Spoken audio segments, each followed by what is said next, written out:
Welcome to Talmudic Treasures. Today we're learning the Nedarim, page 20.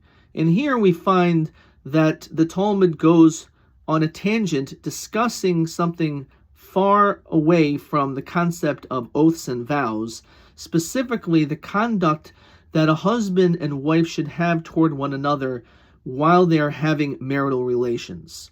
Here the Talmud tells us, just like a person that would go to a butchery and they would buy some meat.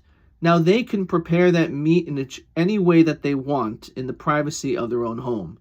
If they want to have it barbecued, roasted, salted, cooked, however they wish to eat that food is perfectly fine.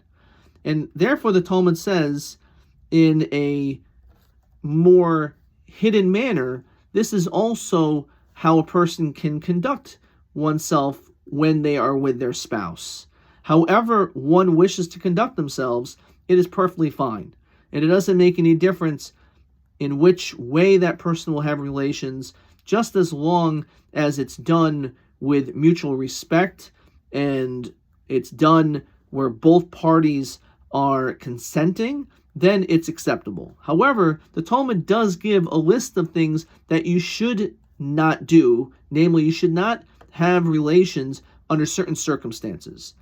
And I'll just share with you a few, even though you could spend so much time discussing each one. One, for example, is when they are fighting. If they are angry with one another, that is not the proper time for them to have relations. Also, the Talmud says, if, let's say, the man or potentially the woman is intoxicated, one should not have marital relations with one another while one is drunk.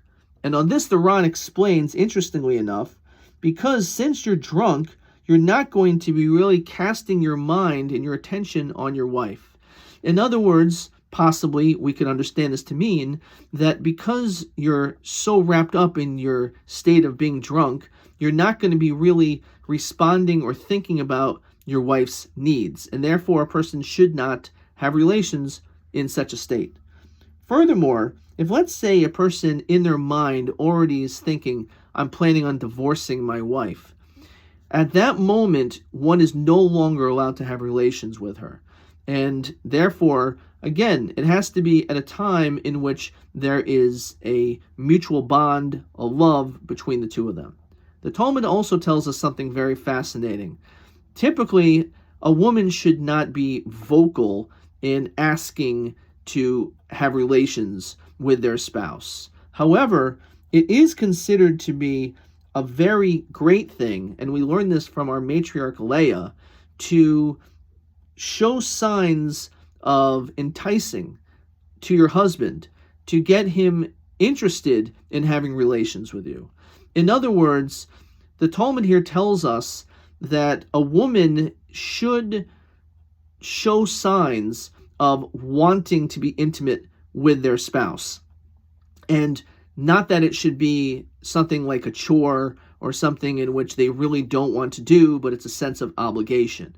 Instead, if a woman decides to entice her husband, which will make him feel desired, make him feel wanted, not that it's just a one-way street, the Talmud actually tells us that they're going to be blessed with great children. So we've learned from all these different interesting concepts, all these different things from this piece of Talmud, the importance of showing mutual respect and love toward one another. And one way that that's done is through intimacy in a marriage, but it must be done in a respectful and proper manner.